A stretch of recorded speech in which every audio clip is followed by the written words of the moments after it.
She sold happiness in glass jars. I saw a poster on my way home from work. Happiness sold in glass jars, call today. I took a picture thinking it was a joke and forgot about it. I got home, did the same routine dinner, dishes, laundry, putting our daughter to bed. Every night was identical and I felt like I was just going through the motions. I loved my wife, but the spark was gone. I used to dream about traveling, about adventure. Then life happened. I wasn't exactly happy. The next day, I walked past the same poster.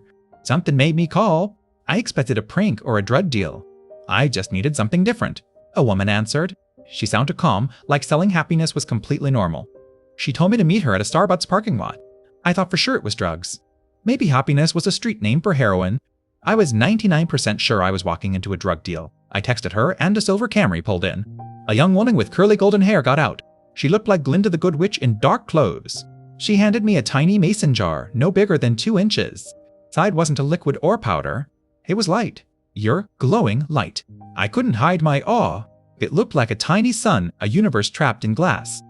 She said it was happiness, and she wouldn't take money. I asked how much. She just smiled and said, "Don't worry, you'll pay." Then she drove off, leaving me alone with the jar and 1,000 questions.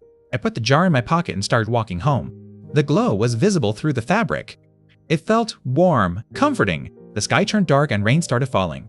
I jogged home, getting drenched.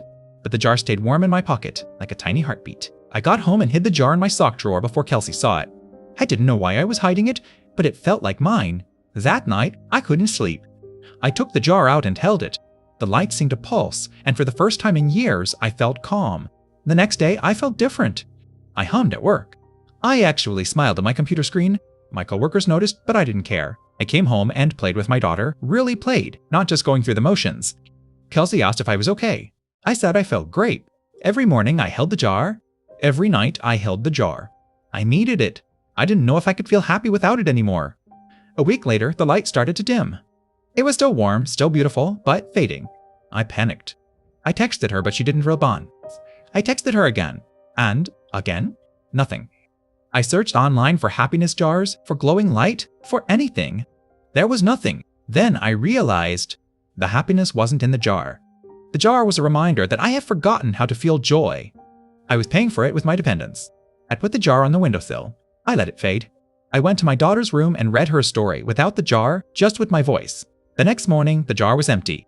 Glass and air. But I didn't need it anymore. I had found the happiness it was pointing toward. She sold happiness in glass jars. But the real product was a wake-up call. Happiness isn't for sale, you just have to remember where you left it. I never saw her again. But every now and then I think about her and that tiny jar, and I realize I paid more than I ever knew.